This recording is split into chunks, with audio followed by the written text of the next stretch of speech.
ہو کر دہلی سے نکلا۔ بادشاہ وغیرہ تو مقبرہ ہمایوں گئے تھے، مگر میں نے کرنال کا رخ کیا، کیونکہ وہاں ایک دوست رہتے تھے جس سے دہلی میں اکثر ملاقات ہوا کرتی تھی، اور وہ کرنال کے علاقے میں صاحب حیثیت زمیندار تھے۔ اب میں نے آپ کو بتایا تھا نا کہ دیکھیے وقت پڑنے پہ کوئی کسی کا ساتھ نہیں دیتا، تو اس میں بھی یہی بات ہے کہ ہمارا رتھ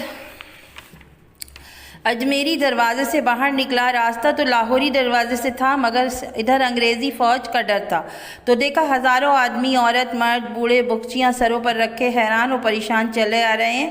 رتھ والے نے کہا گوڑ گانو ہو کر کرنال چلنا چاہیے تاکہ فوج والوں کے ہاتھ سے امن رہے۔ گوڑ گانو یہ علاقے کا نام ہے۔ تب تو ہم امن سے چلے گئے، اگرچہ راستے میں گجر یعنی لوٹنے والے لوگ ملے، مگر ہم ہیلے حوالے یعنی بہانے کر کے ان کے ہاتھوں سے بچ گئے۔ مگر جب گوڑ گانو سے کرنال کی طرف ملے تو 2 کوس کے بعد ہی گوجروں کی غول نے رتھ کو گھیر لیا اور لوٹنا چاہا۔ ابھی انہوں نے ہاتھ نہ ڈالا تھا کہ سامنے سے انگریزی فوج کا ایک دستہ آ گیا۔ یہ سب گورے تھے، ان کو دیکھ کر گوجر تو بھاگ گئے، اور گورے گھوڑے دوڑا کر رتھ کے پاس پہنچے۔ انہوں نے مذاق کے سے انداز میں انگریزی زبان میں کچھ کہنا شروع کیا، یعنی رتھ میں انہوں نے سوچا ہوگا عورتیں ہوں گی، خوبصورت ہوں گی، شہزادیاں بھی ہیں یہ لوگ، دیکھتے ہیں کون ہے۔ مذاق میں مطلب ہنسی میں، اس کا بیک گراؤنڈ ہے اس جملے کا۔ میں مشرقی رخ تھا، مغربی رخ سے ایک گورے نے رتھ کا پردہ اٹھا کر دیکھا اور والدہ کو نابینا بڑھیا دیکھ کر کہکہا لگایا، نہیں انہوں نے سوچا کہ یہ تو جوان نہیں ہے، ہنستے ہوئے چلے گئے اور ساتھیوں سے کچھ کہا، جس کو سن کر وہ سب آگے بڑھ گئے اور ہم کو کچھ تکلیف نہ دی۔ جب وہ چلے گئے تو ہم آگے بڑھے اور شام تک چلتے رہے۔ رات کو ایک گاؤں کے قریب پاس قیام کیا، وہاں آدھی رات کو چور بیل کھول کر لے گئے، گاڑی بان بھی کہیں غائب ہو گیا۔ صبح کو میں بہت فکر مند ہوا اور گاؤں جا کر کرائے کی گاڑی مانگی۔ گاؤں کا چودھری میرے ساتھ آیا اور بولا گاڑی تو ہمارے گاؤں میں نہیں ہے، تم اپنی ماں کو ہمارے گھر میں ٹھہرا دو، دوسرے گاؤں سے گاڑی منگوا دیں گے۔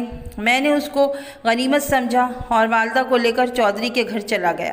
ہمارے پاس ایک پٹاری تھی، پٹاری کہتے ہیں گول برتن، جس میں پاندان ٹائپ کا، جس میں انہوں نے اپنی سامان وغیرہ، یعنی یہ تو فیشن تھا نا وہاں پان کھانے کا، اور ایک صندوقچہ تھا اور دونوں میں اشرفیاں اور جڑاؤ زیور تھے۔ چودھری نے گھر میں اتار کر اور سب سامان رکھ کر ایک آدمی کو دوسرے گاؤں سے گاڑی لانے کے لیے بھیجا۔ تھوڑی دیر میں گاؤں والوں نے غل مچایا کہ انگریزی فوج آ گئی ہے۔ چودھری میرے پاس آیا اور کہا تم گھر سے باہر جاؤ ورنہ ہم بھی تمہارے ساتھ مارے جائیں گے۔ میں بہت گھبرایا، چودھری سے کہنے لگا اندھی کو لے کر کہاں جاؤں، تم کو میرے حال پر ترس نہیں آتا؟ یہ سن کر اس نے میرے ایک مکہ مارا اور کہا ہم تیرے لیے اپنی گردن کٹوا دیں۔ میں نے بھی اس کے تھپڑ رسید کیا۔ یہ دیکھتے ہی لوگ جمع ہو گئے اور ان سب نے مل کر مجھ کو خوب مارا اور میں بے ہوش ہو کر گر پڑا۔ ہوش میں آیا تو ایک جنگل میں پڑا تھا اور والدہ میرے سرہانے بیٹھی رو رہی تھی۔ والدہ نے کہا وہ تجھ کو اور مجھ کو ایک چارپائی پر اٹھا کر یہاں ڈال گئے ہیں، معلوم ہوتا ہے انہوں نے اسباب لوٹنے کا بہانہ کیا تھا، فوج ووج کچھ نہ آئی تھی۔ یہ بڑا کٹھن وقت تھا، جنگل، بیابان، دھوپ کی شدت، ایک میں ایک میری ناتواں، آنکھوں سے محتاج ماں، چاروں طرف سناٹا، دشمنوں کا ڈر، راستے کی بے خبری اور زخموں کی دکھن، سونے پہ سہاگا۔ والدہ نے کہا بیٹا چلو ہمت کر کے آگے بڑھو، یہاں جنگل میں پڑے رہنے سے کچھ فائدہ نہیں۔ میں کھڑا ہو گیا، سر میں اور بازو پر زخم تھے، پیروں پر بھی چوٹ آئی تھی، مگر اندھی ماں کا ہاتھ پکڑ کر راستہ چلنا شروع کیا۔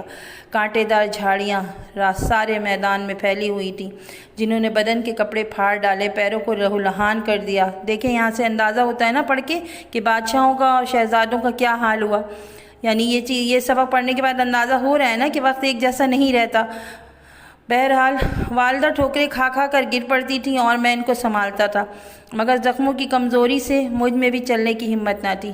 2 وقت سے ہم نے کچھ کھایا بھی نہ تھا، غرض ایسا وقت تھا کہ خدا دشمن کو بھی نہ دکھائے۔ جب دوپہر کا سورج سر پر آیا تو میرے سر کے زخم میں ایسی تکلیف ہوئی کہ میں چکرا کر گر پڑا۔